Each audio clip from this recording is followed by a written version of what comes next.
And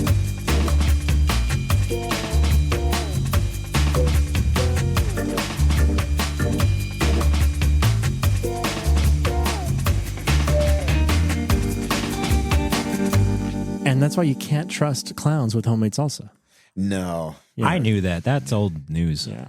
Well, way to be an expert.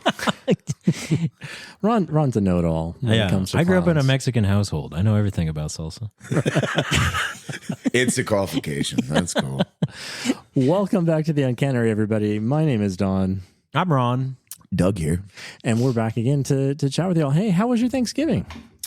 It was, well, it's too stereotypical to say how thankful I am. Oh, for, God. This guy. man. Wait, do you want to tell us how much you respect us again? Jesus. It's Thankful Day, not Respect Day. Absolutely. Did you wear the pilgrim hat and did you go out and shoot a turkey with a blunderbuss? Or? Can I just drop the controversial opinion immediately that turkey's not that great? No, I'm 100% with you. I've been saying this for years. Thank you. I'm glad I finally found someone. Don, where do you stand on turkey? I'm a pro turkey, but only on Thanksgiving. Because you want the dry bird once a year. No, if you know how to cook it, it's not dry. You should come to Thanksgiving at my house. It's good. I have had good turkeys before, 100%.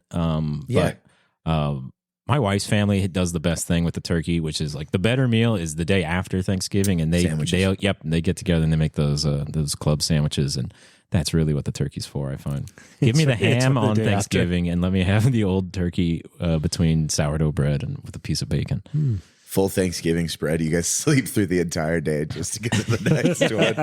Pile on the sandwiches. I remember being a kid and like hating Thanksgiving.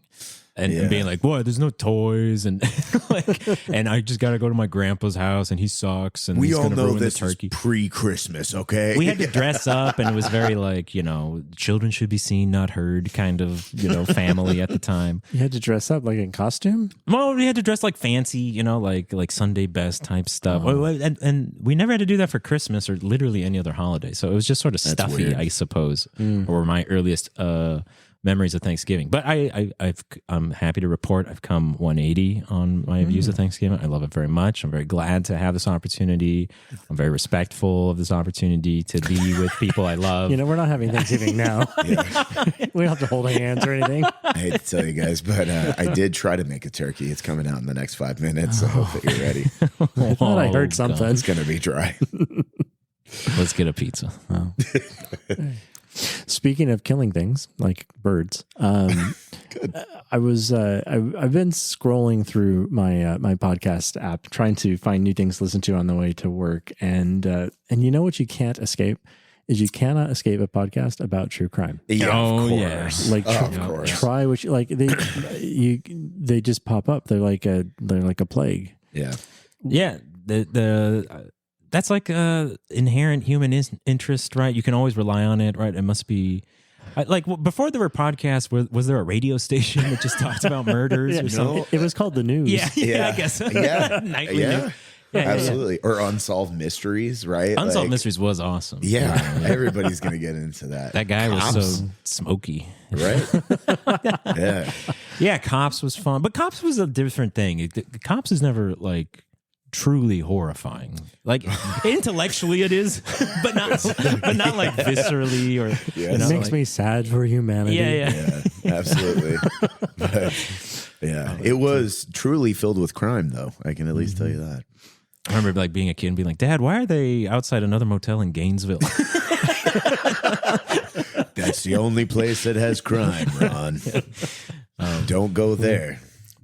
We just lost all of our Gainesville listeners. I want to apologize on behalf of the Uncanary. No, they're back. They just want to be on the map. We got you. Sorry, Don. You were saying. Well, no, because it's an interesting point that you bring up, because there is like a moment in history where crime becomes narrative. And I don't think, like, if you go back a few hundred years, like, I don't think you have crime as the narrative. The things you talk about at parties, like, there's gossip about crime and it's a little bit scurrilous, but it's not the entertainment that people are looking for that it has become today. I think that, right. So you listen to a podcast to pass the time, but to be entertained by the story of these horrible things that have happened to other people or that other people have committed. So I think that's an interesting moment. And actually, we're going to talk about that very moment where that shift happens, where crime becomes story. But before we get there, talk about why people like true crime. So you bring up a lot of good points, Ron. I also think there's a little bit of psychological distance that it allows you to experiment with. We just talked about terror a little while ago. Yeah. Right. Yeah. And hearing, like, these are real horror stories. They're not fictional horror stories, but you're still experiencing it vicariously from a safe distance. And yeah, I always wondered if it was considered instructive in some way, right? Like, don't do this and crime won't happen. Sort of, right? Like a lot of the people I know who are very interested in true crime media are women, and then it's like I think partly a release of anxiety for them. I don't know. Like I used to listen. I'm not trying to say I'm too cool for true crime. Like some of the first podcasts I listened to were also true crime podcasts. But at some point I started kind of getting just sort of like feeling kind of gross about how, that entertainment aspect that you mentioned, Don, that we were like taking, like the victims are frequently the people who get sort of forgotten paradoxically in the true crime stories, right? They are merely, agents who have things done unto them, and then we are interested in the actor who is the criminal. Right? You're not wrong, because the victim, I think that there's a certain. Now it's interesting that you said a release of that anxiety. Listening to that, my poor wife that I'm going to cite now, obsessed, just absolutely loves it. And I think that so many of the lock the doors, even when I'll be back in 5 minutes, like I'm just going to the car. I think a lot of that comes from that to a certain degree. And I think that there is this unbelievable, could this happen to me too? I think it's interesting. I agree with you that how could somebody ever do this, like in The Killer? And then we kind of, I don't know if fetishize is exactly the right word, but maybe to a certain degree fetishize the idea. But also I think that there's a certain amount of projection of what if this was me? Because this seems like the idyllic, they were living a completely normal life. And then they met Ed Gein, or whoever decides to show up. It becomes very disturbing. And so I don't know if that's, I don't have anything to back that up, but it kind of reminds me of was it this summer or maybe further back, the kind of TikTok conversation. Every now and then it seems like there's this sort of gender studies question that grabs the popular discourse, the would you choose a bear or a man question from a while ago. And then I didn't hear that. You didn't hear this one? Really excited. The idea was like, hey, if you're a woman and you're hiking in nature, I don't remember the setting exactly. Who would you rather encounter alone in the woods, a man or a bear? Oh. And the sensational kind of the revelation was that most women were like, I would much rather encounter a bear.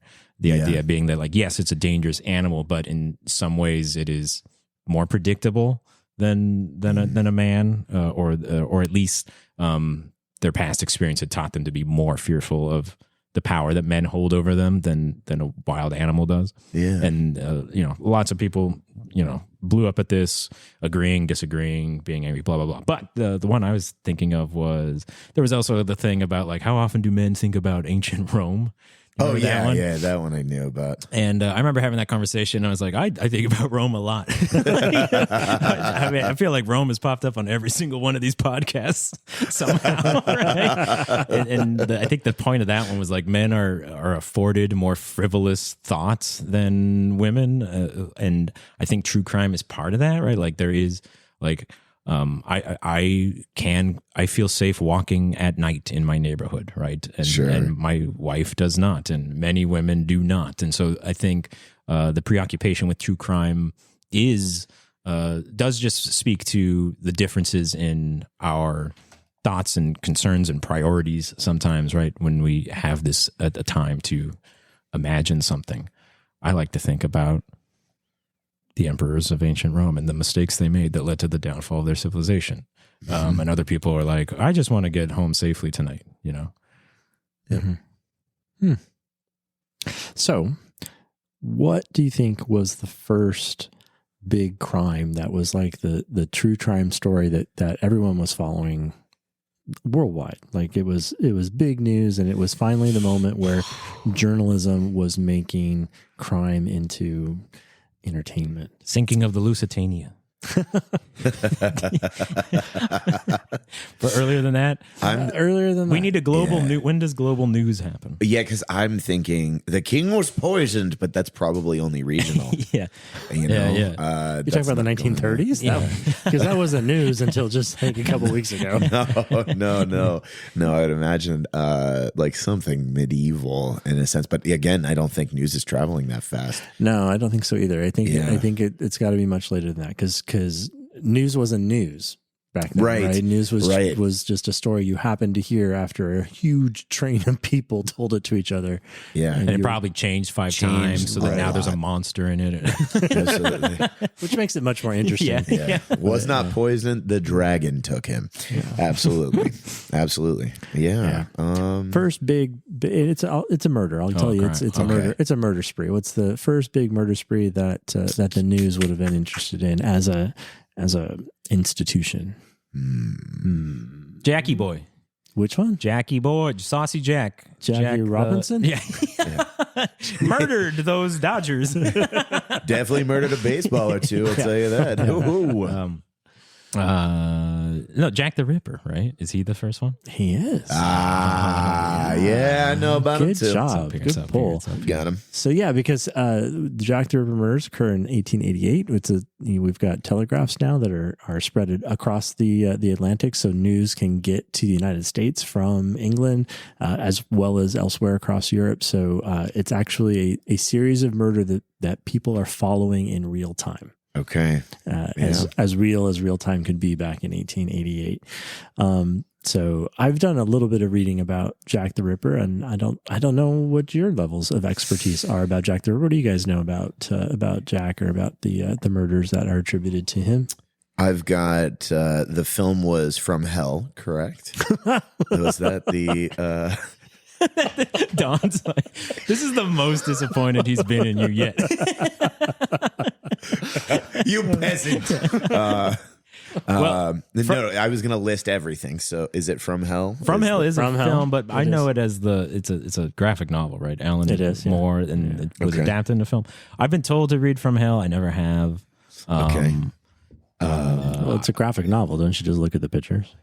Yes, it's still a reading experience. Though. Now I'm disappointed in you. What a surprise. We were raised on graphic novels, Don. Heard about it from I think I was exposed to it a bit in talking about media in history classes, and then taking a trip to London, in which I think we weren't doing a guided tour, but I think we were told by the people that we were at the hotel with, if you're interested in going through the alleyways that Jack the Ripper made many famous killings, they're these ones. And I instantly looked at Nikki and she said, yeah, we got to check it out, which is shocking to me because, normally she'd be too freaked out to see those. Yeah. That's what I got. I know probably less. I've definitely heard this podcast a couple times. I feel like it's a podcast rite of passage, and I'm glad we finally are making ours. Crossing the Rubicon. Yeah. To bring up Rome. Hey, we did it. Check the box. Good to be here. I know the famous thing about is that he was never caught, right? And so there's still many sort of still might be out there. Yeah. Lock your doors, hide your wife. There's so many extant theories about who he was, right? And then and I've actually never really understood why Jack the Ripper is such an important crime story. Is it because he's kind of the first? Is he a template for other crime stories to come, or were the crimes actually so horrific and have not yet been matched? And blah blah blah. They've been matched, but I think the part you're saying about being the first real story about it, that's really the key, because the newspapers really are making a story out of this series of murders and popularizing it and bringing it to the public's attention in a way that like murder has been a thing for thousands of years, right? And nobody has really cared about them, but this particular set of five somehow captured the imagination of literally the world and continues to today. We need to take a little tangent for a second before we get any further into the details that we're going to talk about. Sure. Because I want to credit Hallie Rubenhold, who is an author of a book called The Five, The Untold Lives of the Women Killed by Jack the Ripper. So it's a 2019 book. She is an American British historian, so an American who is a historian of British history. And she wrote this book specifically to try to change the conversation about Jack. Because for a long, long time, the focus has been on solving the very question that you brought up. Like we don't know who he is. He's never been caught. There's been over 100 suspects that were suggested over time. When they were initially doing the investigation, they interviewed over 2,000 people to get information from them. And so that idea of who is he has been like the unattainable quest for a long time. There's people who call themselves ripperologists. Oh, see, who that used to be a surfer, I think. How hard does he rip? He's a ripperologist. Who study the crimes and continue to look for clues and put forward, possible suspects and possible explanations. And what Hallie Rubenhold is proposing in her book is that for two things. One is that it's futile to do that because it's been so long since the crimes occurred that there's no chance that we would ever be able to find anything conclusive. But I think more importantly, what her project is elevating the lives of the victims rather than glamorizing the life of the murderer. Yeah. And rather than just sort of dehumanizing them and dismissing them as the chattel of the real event, making sure that their stories are the ones that are actually what people focus on. It's definitely cool. Yeah. And that's like what we said about, right? Like and I'm sure there probably are true crime. I don't want to like lump all true crime media outlets and podcasts and shows together. Maybe there is a change in that kind of genre to do that, to center the victims and sort of memorialize them better. Mm-hmm. And I'm glad that this book seems to be on that cusp. Mm-hmm. All right. So that aside, and full respect to Rubenhold's project, and I think she's doing a good thing. But for our story today, we do need to talk a little bit about the crimes. And do you guys know how many murders are included in the Jack the Ripper canon? I don't know. No. So there's 5 for sure. So they're referred to as the canonical 5, and their names are Mary Ann Nichols, Annie Chapman, Elizabeth Stride, Catherine Eddowes, and Mary Jane Kelly. One of the do you know what their professions were? They were prostitutes, right? Or at least some of them are. That was what I remember, and that's what everybody says about them. And again, go back to Ms. Rubenhold. One of the more controversial claims that she makes is that there's actually only evidence of one of them, Mary Jane Kelly, actually working as a sex worker. Okay. And that what her claim is, and I don't have any information one way or another to support or refute her, so I will take her at her word, is that the reason that all of the others are referred to as prostitutes is because that's how they're recorded in police records. Mm-hmm. So they were all arrested at some point, and when you are an indigent woman alone on the streets, probably inebriated, that's how you were referred to in police records, whether or not you were actually engaged in sex work at the time. So wow. Was this so that they were they charging them with prostitution, or was it just a plain old like misogyny? Yeah, I was gonna say. Like, were they using this as a further means to criminalize these people, or was this just how they were? I think primarily the second, but yes to both. Okay. So yeah, it was part of the charges against them, but it was mostly just a description of who they were, so that if they were arrested again, it was on their record, and now we can do whatever we want. Okay. Right. Wow. They all happened between August and November of 1888. All 5 of there are a couple outlier murders a little bit earlier and a couple later that are less sure about whether or not they are part of his handiwork. But what about the name Jack the Ripper? Do you imagine that was something that was added on later, or was that something that he came up with before he started? You got to brand everything first. Yeah. No, I'm a ripperologist, he said. Yeah.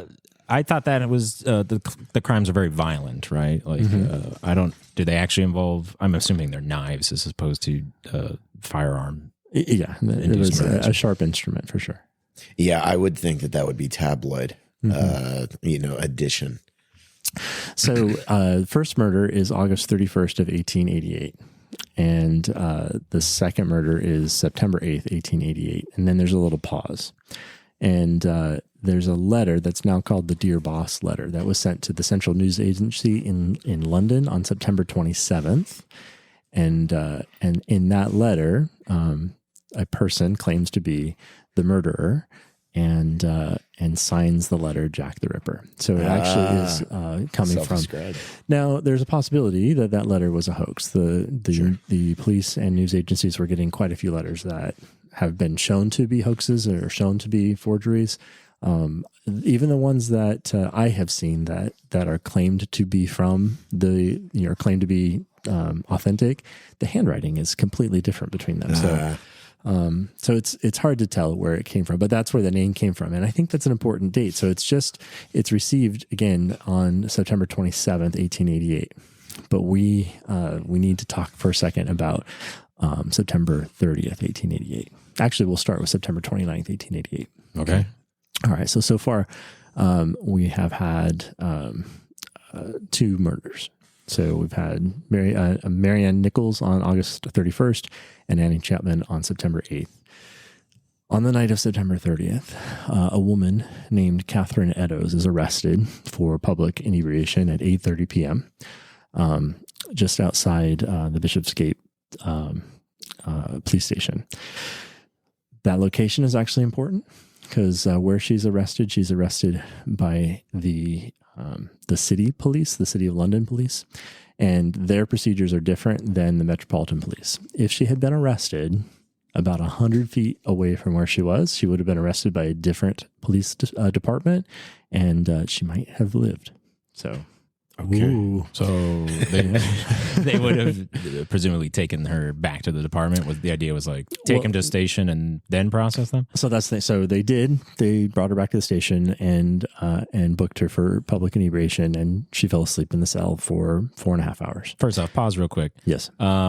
How the hell are you booking everyone for public inebriation in 1888? Yeah. Doesn't that sound like an impossible task? It is, and it's certainly not something that they were very successful at. But no. But the reason that she was arrested, she had called attention to herself. There was a circle of people around her laughing at her. She was apparently imitating a fire truck, is what I understand. That's just she's just having fun. Then laid down to take a nap and a little night, and the police officer arrested her. Anyway, so because of the city police, they took her back to city police station, and she's in what today would be called a drunk tank for 4.5 hours. The reason that it matters is the city police procedure was to hold somebody until they sobered up enough that they could manage themselves and then release them. Mm-hmm. So she was released from jail at 1 a.m. on September 30th, 1888. Her last words recorded to the jailer was, "Good night, old cock." Hell yeah. Yeah. She did ask him before that what time it was, and his answer was sort of condescending, like something like it's too late for you to get something else to drink or something like that. So she wandered off into the darkness away from the police station.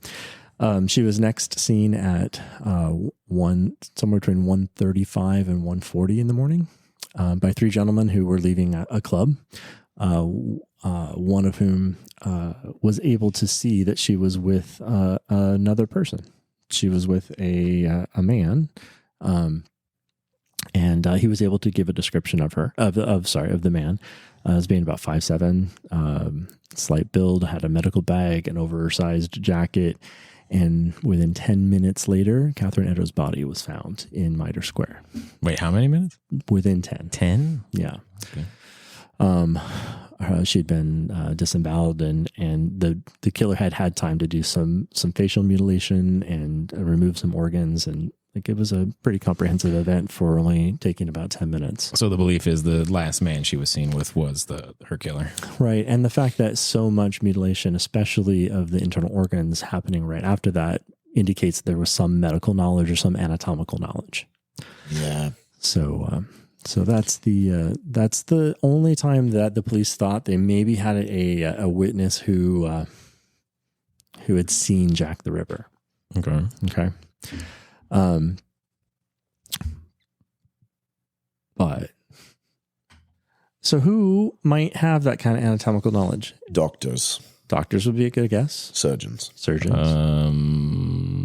Soldiers. Do soldiers field dress each other or anything? So there would be doctors and more likely surgeons who would have that knowledge from military training. Soldiers themselves, maybe not. Fishermen.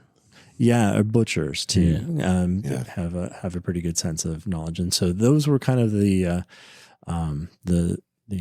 main suspects the police were on the lookout for. And since 2 murders had taken place before September 30th, they were already on sort of high alert on looking for, strange men wandering alone at the night, and especially if they were carrying knives around. I guess I don't know. Yep. But what kind of people in Victorian England would hold those professions? Well, kind of people. You still need an education to cut someone open, I want to hope. In Victorian England. Absolutely. So educated men. All right. What are we saying? Why would you think they would be men? Yeah, I think it's a fair guess. Okay. Well, the era. Yeah. You're pulling a trick on me that my mother pulled on me when I was a teenager. I was like, what was that? She like heard this story on Oprah or something and really wanted to like make the eyes pop out of my head. And it was like, I can't remember. There was a car crash, right? You know what I'm talking about, Don? Yeah, it's a joke. So there's a car crash. It's a car crash, and the doctor gets taken to the doctor. And the doctor says, "I can't operate." Oh, because the kid's with a father, so the father and the son are in the car crash, right? Taken to the hospital, and the doctor takes one look at the patient and says, "I can't operate on this patient. It's my son." And you're supposed to be like, "How could that be?" Yeah. And I remember being like 10 or 11 being like, oh, yeah, I really don't what? He's got 2 dads. My mom was like, she's a woman. You're so progressive. You idiot.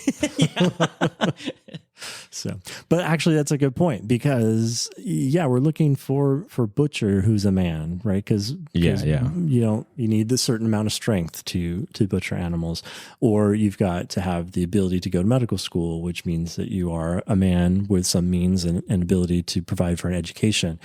Can we put a pin in Catherine Eddowes for a second? And we'll circle back to the rest of her story. Okay. I want to jump ahead about 2 years to 1890. In 1890, is this the trial of Jack the Ripper? This is Everything turned out well. No, justice was served. Want to jump ahead to another October 24th, 1890. We're in a place just north of London called Hampstead, and a woman named Mary Percy lives out there. Very respectable, has a house, has like afternoon tea, invites people over. One day she invites over a woman named Phoebe Hogg, who has an 18-month-old daughter named Tiggy. These are fun. Hello, Tiggy. Hogg and Tiggy Indeed. coming over for tea in my sick English household. Right. Yeah. Anyway, so Mary Percy kills Phoebe. Okay. Why'd you do this? Public inebriation. Yeah. It'll do it. Actually, pretty brutally. Crushes her head in with some blunt instruments, cuts her, nearly beheads her. Okay. And then smothers Tiggy. Oh. Come on. Yeah. But she's not done because you can't just have dead bodies in your house. So she actually uses the pram or the baby carriage to move the body of Phoebe Hogg out of her house and out into the woods a little ways. And she's actually caught moving the baby's body out. The police arrest her. They go inside the house. There's blood splatter everywhere. She's covered with blood. She denies anything happened. She actually says she's questioned about why she's covered with blood, and there's blood all over her house. She was killing mice. Yep. And with a jackhammer. Yeah. It's me trying to kill mosquitoes late at night. So October 24th, 1890, she winds up on trial the beginning of December 1890, just a month later, and is executed December 23rd, 1890 for the murders of Phoebe Hogg and her daughter. Prior to her execution, she says the following. She says, "The sentence is just, but the evidence is false." So she's kind of admitting to the murders, but she's saying there's something not right. I really was killing mice. Well, people started talking about why would she say something like that? Why would the evidence be false? She was literally covered with blood, right? And their house was covered with blood, and she had a dead baby with her, and right. So did they try to conceive of some motivation? Like, why did this? Yeah, Phoebe was her lover's wife. Okay. But nonetheless, that cryptic gallows statement sort of like stuck in the public imagination as it was reported in the newspapers. Naturally. Again, the newspapers are making the stories out of these true crime, right? So it's the analog version of the true crime podcast. Arthur Conan Doyle, you know who that is? Yeah, I know his famous one. He's the fairies guy. I think last time I need to do some quick correction. He is. I think I said H.G. Wells was into fairies. Yeah, and I think it's Conan Doyle. Conan Doyle was. I don't want to besmirch. I don't know about H.G. Wells, but H.G. I know Conan Wells Doyle was an intellectual. That's not and a usually wargamer. the first thing that people think of when they say Conan Give Doyle. that one to me, right? It's going to be Sherlock. It's going to be Sherlock Holmes, yeah. Well, Conan Doyle hears about Mary Percy's case, hears about her cryptic gallows statement, and then says, "Hey, I wonder if I can make a story out of this. Those murders that happened 2 years ago might not have been committed by a man." Clever Arthur. And actually postulates for a minute that maybe Mary Percy had been Jill the Ripper. Yeah. Interesting. So a couple of things that he brings up about it is how much easier it would be for a woman to be invisible. One, because nobody's looking for a woman. No. There would be justifiable reasons why a woman might have blood on her and still be able to navigate the streets without being questioned or seen, or like a midwife, he says. Right? A midwife would definitely have a reason to be floating around like that. So that raises that whole question of like, we're looking for a man. The police are looking for a man. They increase their police patrol. Mitre Square, where Catherine Eddowes was found, literally had a policeman walk through it every 15 minutes. And yet the Ripper somehow found time to commit this horrible murder. As a matter of fact, he actually committed 2 murders that night. Catherine Eddowes was his second event. That's the famous night of what's called the double event. Literally 45 minutes before Catherine Eddowes' murder, Elizabeth Stride had been murdered about a half mile away. So somehow the Ripper was able to murder Elizabeth Stride, walk a half mile through the streets of London, probably covered with blood, like you wouldn't have time to change your clothes, right? And then meet Catherine Eddowes, and then convince her to stay with you, and then kill and mutilate her body, and still escape from the police. How could you do that unless you had some like special invisibility spell? Right. Yeah.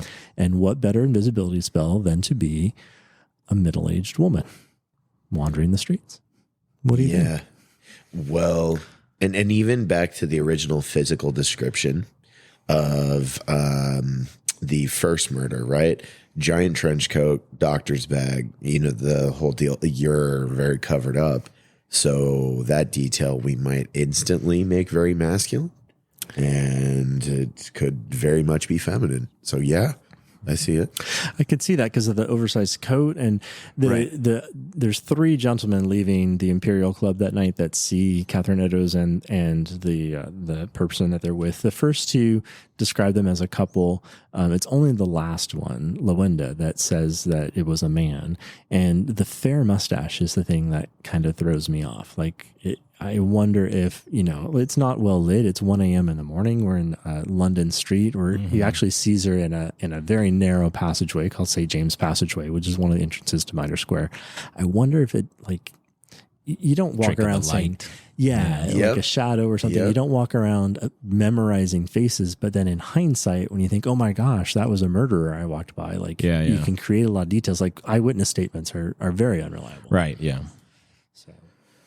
Arthur Conan Doyle is the first one to kind of postulate this idea. Does this have any legs? Do people at the time kind of latch onto this in any way, or is he kind of like laughed out of the smoking parlors? So the primary investigator for the police department says that all options are on the table. So as far as I know, they interviewed 2,000 people.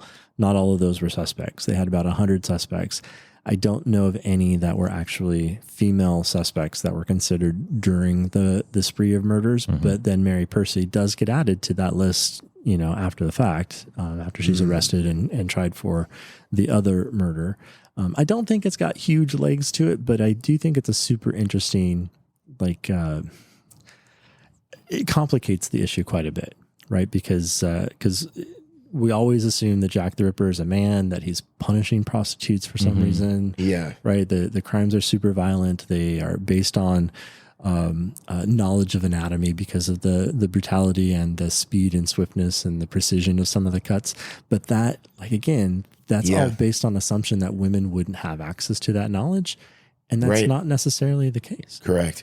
And the fact, would they, all into the stereotypes, right? Would they engage in such brutal behavior? Why would they hate prostitutes in the same way? And absolutely, I could see the motivation for any of those things, Yeah,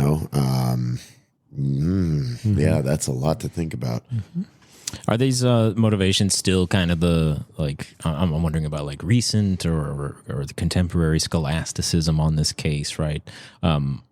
That was always kind of what I'd heard also, was that Jack the Ripper he's an upset, angry man who's using righteous anger against women, right, in a very sort of nakedly patriarchal way, right? Like in the kind of hey, look, patriarchy exists, but we don't do patriarchy that blatantly, right? It's enough for these women to just sort of toil in abject misery and poverty. We don't need to literally go and start cutting them open. So then I suppose what then becomes the motivation if we change the gender of the Ripper, right? Does that story have to change also? And how does that change our perception of the women at the time, right? Right. And I think that's a really interesting thing to ponder, because one of the things that Hallie Rubenhold does well, and if you haven't read her book, she does have a really good podcast that is a companion to the book called Bad Women, which I would readily recommend. But one of the things that she looks at doing is not justifying, but explaining how the women who history has labeled prostitute and history has dehumanized and history has said are lesser beings that are just sort of the waste. The real story is, the murderer, showing how they actually were powerful actors in their own lives and how they tried to provide for themselves, tried to provide for their families, and were successful to a certain extent until, of course, they were cut short. So that idea of operating within a patriarchy that is not giving you any of the advantages, and then elevating the women's lives. But then, what if the murderer is part of that? The one also subjugated by the patriarchy. What does that do to the motivations? Why would you do that? Right. So there's possibilities that I can think of. Right. Competition. Yeah. Right. Yep. Replacement. Yeah. Yep. Any others you can think of? Even the same sort of righteous anger, right? The idea that there is a acceptable social hierarchy, and even though I am also a member of the class that is not favored by that hierarchy, but there is that sort of I will gain that favorship by enacting its order, right? We see this often. Right. That's what I was thinking. People who want to cozy up to the powers that be, even though they are dejected by those powers, thinking there'll be some sort of reward or or they just buy into that narrative, right? They keeping people in their right place kind of thing.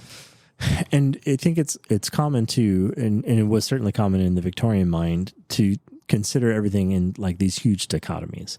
And in modern gender studies, looking back at the Victorian period, we have the theories of like the angel in the home, right, versus the mad woman in the attic, or right that we're trying to split those two.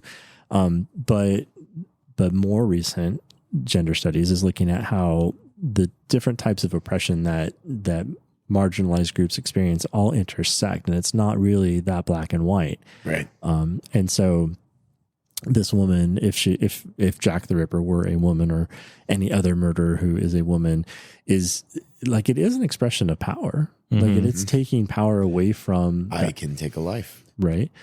But it's not a helpful exercise of power, where I would argue that even the small exercise of power that the victims were taking in their own lives is a powerful exercise of power. They are showing that they can be successful, even though the system is completely against them. Yeah, 100%. Right. Like that is cool to see. We often talk about and elevate people who come from the lowest ranks of society and are able to eke out an existence, or even become more successful than that, right? Like, and we say that builds character, that builds strength, that builds, lots of positive kinds of things.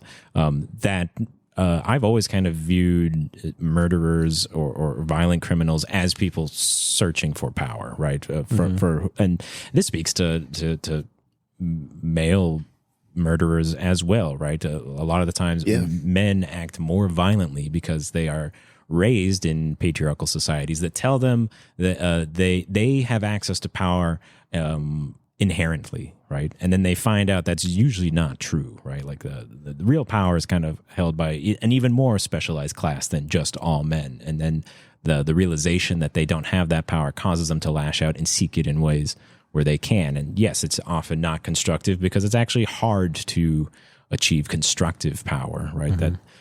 But it is very easy to use deconstructive power, right? Harmful power, especially as a man, frequently. And I think that would describe male Jack the Ripper and potentially female Jack the Ripper as well. Jill the Ripper. I'm very curious about culturally what's going on in London at the time too, because obviously I could make some assumptions about where we're at close to turn of the century in London, but I'm wondering too, like, I'm putting myself in the hypothetical that I am Jill the Ripper, and I'm going out, again, public intoxication, sometimes prostitution, maybe it wasn't always, right? Why I'm doing this. And I think, going back to what we originally talked about, this is another thing that I think is inherent in the ideas of true crime, is you're asking the question, what would drive somebody to do this? And this one is, I think, especially interesting to me, because I'm not looking at something that's, would you guys agree that most true crime, like podcasts, these types of things, like, they're almost always American centric, like 1950s on? I'm trying to think. Like, you mean like the cases they cover? Yeah, usually. Yeah, it seemed like there was that, quote unquote golden age of serial killers, right? Or like, where they, and I don't know what the why that was. I don't know if it was just like the media in this case also was like really glomming onto those stories and publishing them and publicizing them. But it did seem like, there is a archetypal post 50s serial killer story that we could all probably rattle off without even naming a person. Versus I'm thinking about this era and I'm like, well, I haven't lived through anything like this, this turn of the century England. And so I'm wondering, like, what sets up these conditions that something like this occurs? Well, there's a lot of things happening, right? So we're well into the Industrial Revolution. Right. We're living in an age now where trains are a thing. So in Victoria's reign, we go from no trains to trains. So people are more mobile.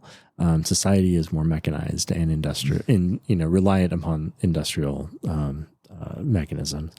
You said we had telegraphs, right? We've got telegraphs, so communication is happening. Yep. Newspapers, right, are telling these stories, including images of the victims. There's actually we've got some of the first like crime scene photos from Jack the Ripper, and post-mortem photos of the victims as well. So a lot of the ways to commodify and also sell that story are available. But culturally, our queen is aging. Our empire is getting smaller. I think there's like an anticipation of the end of Victoria's reign coming, and she's seen less and less. She doesn't pass away until 1901. So there's still, 12, 13 years, but like, obviously don't know that at the time. Right. But, so there's a sense, I think, of like a waning of culture in the late Victorian period, where the earlier Victorian period was more about the robustness and the spread of the empire and the spread of or the expansion of technological power. So if we're looking at the end of an era and there's a question about where are we going, like you start to forgive. I'm really projecting a lot onto this. So like anyway, we can take this any way we want. But then I'm like, I'm wondering if I am a woman that is seeing this at the time, and I'm seeing like some of the in quotes, like, would this be the type of person that looks at this as like, this is decay, like this is decay for me? I could see them easily jumping on this bandwagon of like, I will assault and harm and kill these women because this is part of my statement towards what I'm making. But it's hard because, guys, I don't kill people regularly, so this is not. And let me take another step. You heard it here first. Folks. Breaking news. Yeah, absolutely. I've never killed anyone. That's why we invited you on. We thought you were the lived experience expert. Absolutely. Apologies to let you down today, but I'm just thinking. I could see it. I could see it.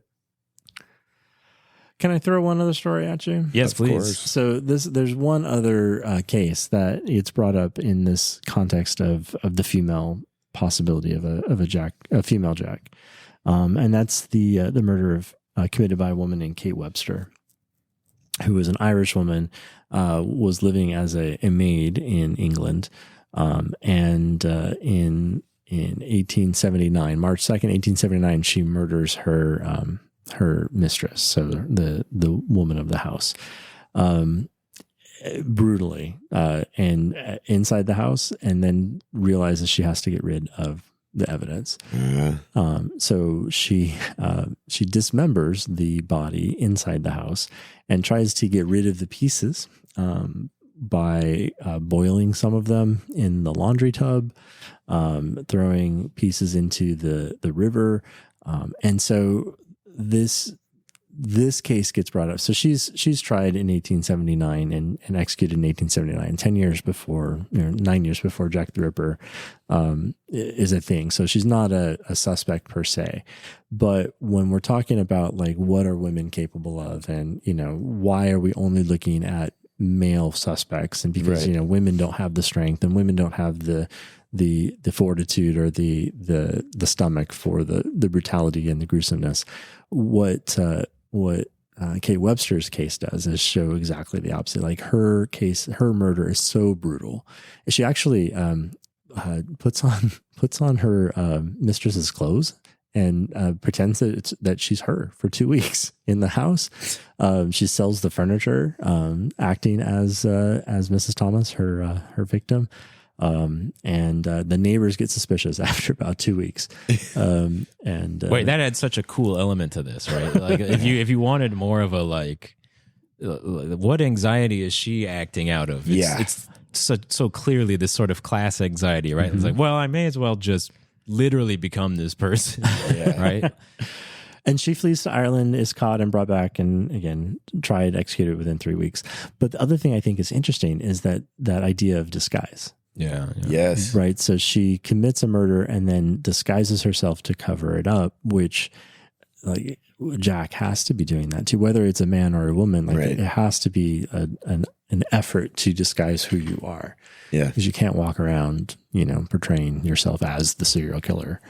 Very Norman. It kind of reminds me, if you'll let me be a little bit of an English teacher. Oh my gosh! It reminds me. This is Macbeth, right? This is Lady Macbeth and her "unsex me" speech, right? The idea that like for a woman to become powerful has to in some way become a man, right? I have to. My sex is holding me back, therefore I must adopt the faculties of a man in order to actually get what I want, to be a powerful agent in this world, right? The same thing. Beatrice says the same thing in Much Ado. So it's a theme that Shakespeare circles back to. That that I were a man, I would eat his heart in the marketplace. Yeah.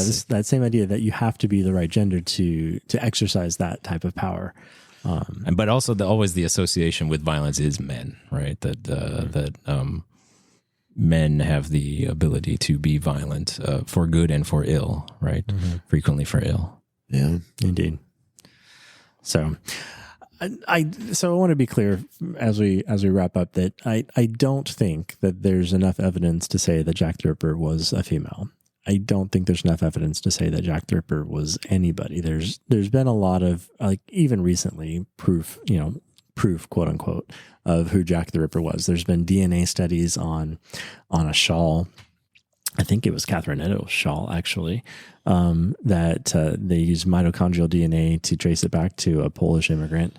But the counterpoint to that is DNA experts say, well, it's mitochondrial DNA. Like about 1 out of 100 people would have that strain. So it doesn't really show much of anything. There's been another study, and this one kind of plays in what we talked about. They look at, there's some DNA on the postage stamp that was on the one of the letters that was sent to the police office or the police station, and it has markers that the DNA, the person who licked the stamp, was female. But again, the likelihood that letter was a forgery or came from somebody who wasn't the murderer, like, we don't really know. So, so it's interesting that there's these threads and these traces, but like Hallie Rubenhold said, I think the what makes this story interesting isn't really who that murderer was, because that's definitely something lost to time. Yeah. But it's the exploration of the dynamics of, like you point out, Doug, like this murderer and these women who were victims and the society that they lived in was the product of a bunch of intersecting tensions and climates, and that set them all up to be at the places that they were at the times that they were. And exploring that, I think, is what really is interesting. Yeah. Yeah, maybe that is part of the fascination with serial killers in general, right? They all the ones I think of all are sort of inseparable from their time and place, right? The American killers are telling, I think we explore through the lens of American culture and American mid-century and the change in America is through the civil rights movement, et cetera, right? And so I guess, Jack is just another, Jack or Jill is just another example of this, different time, different place, right? Which kind of relates to the topic that you had a few episodes ago, that there's this cultural morphing of, the way that in that episode about how people experience, phenomena they can't explain. But the same thing is true. Like there have been motivations for people to commit murder for thousands of years, but the way that power is interpreted depends upon the culture of the moment. That's right. Yeah, and it's hard not to examine this one through the lens of gender, right? Because of how the victims are all female, right? And now we have this interesting, quirky, like you said, probably not true, but interesting in relief. Idea that maybe the killer was also a woman, right? And so how does that then inform our interpretation of those gender dynamics? Absolutely. Yeah. Well, thank you guys. I appreciate the conversation and exploration a little bit about Jack the Ripper. You both told me how you were introduced to the murders. I didn't tell you my story. I lived it. No. Hey, it was me. Yeah. Spoiler.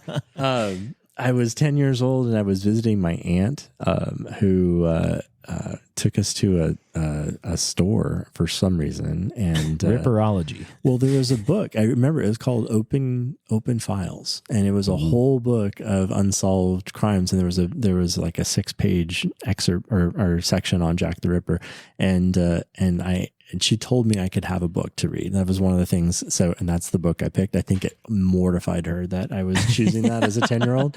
Oh no, he's just like every other boy. I'm pretty sure that a phone call was made to my parents, but I read that book cover to cover. But Jack the Ripper was in it, and that definitely was sort of a sparking of that interest. So, but there's another element here that I think we haven't explored, and maybe obviously save this for another show. But the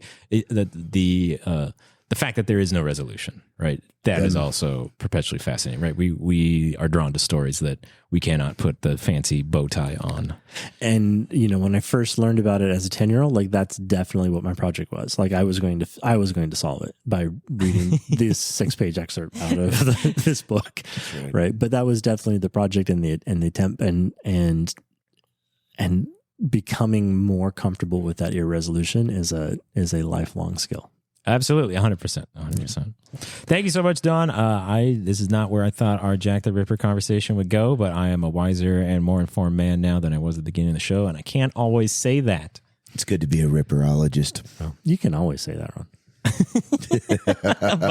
Bye.